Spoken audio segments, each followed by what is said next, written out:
Əziz analar, mən bir ana kimi sizin qarşınızda baş əyirəm.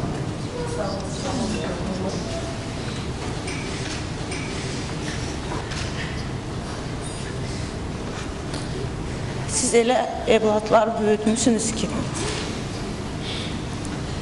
bütün xalq onlarla fəxr edir. 2016-cı ilin aprel döyüşlərində həlak olan əskərlərin ailələri ilə görüşdə Heydər Əliyev Fondunun prezidenti Mehriban Əliyeva itkilər haqqında danışanda doluxsunurdu. Həmin döyüşlərdə həlak olanlardan biri Rəşid Baxşaliyevdir.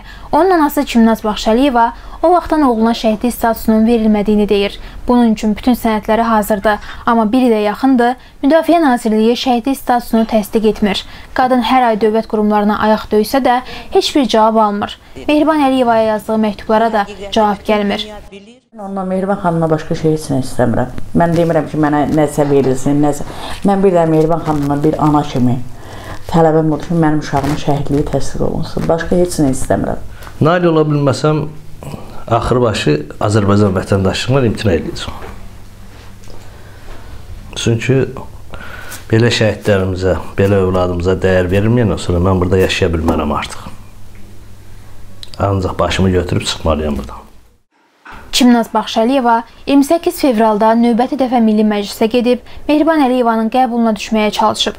Ona deyiblər ki, atəşkəs yenidən pozulduğuna görə Mehriban Əliyevanın qəbulu dayandırılıb. Harası getmək lazımdırsa, deyək, anası Sumqayıta getmək istəyir, mən maşınla getməliyim, fikirləşirəm, o burada olsaydı o gedərdi. Bazısını həkimə aparmaq lazımdır, mən gedirəm, fikirləşirəm ki, o burada olsaydı o gedərdi. Və yaxud mağazına durub getmək lazımdır, iki daşın arasında fikirləşirəm ki, o burada olsaydı o gedərdi. Hər şeydə də hər şey. Mehriban Əliyevanın şəhid ailələri ilə görüşündə aprel döyüşlərində həlak olan Müşfiq Orucovun anası da olub. Ailə üzvləri deyir ki, xanım Əliyeva şəhidlərin adının əbədiləşdiriləcəyinə söz verib. O vaxtdan Orucovlar ailəsi oğlanlarının adının oxuduğu məktəbə verilməsini istəyiblər, amma bu baş tutmayıb. Mehriban xanım özü demişdi ki, aprel şəhidlərinin adı əbədiləşdiriləcək. Lakin o deyilənlər ilə deyildiyi yerdə də qaldı. Mən bir neçə yerə müraciət elədim ki, bununla əlaqədar adı verilsin məktəbə, öz oxuduğu məktəbə. Məktəb müəllimləri də qol sərmişdi, məktəb direktoru da ki, bu lazımdır. Ancaq mən yazılı şəkildə müraciət elədim icra hakimiyyətinə, icra hakimiyyəti öz növbələrində müraciət elədilər Nazirlər Kabinetinə və bildirdilər ki, 92-ci ildə qərar qəbul olunub. Şəhidin ya 2 medalı olmalıdır, ya milli qəhrəman olmalıdır. Ondan sonra bunun adı əbədiləşdirilə bilər.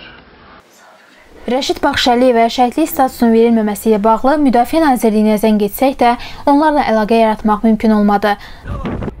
Nazirlik 2016-cı ilin aprel döyüşlərində 31 nəfərin şəhid olduğunu açıqlayıb. Amma Xəzər Hərbi Tədqiqatlar İnstitutu 93 nəfər hərbi qulluqçunun döyüşlərdə həlak olduğunu bildirib.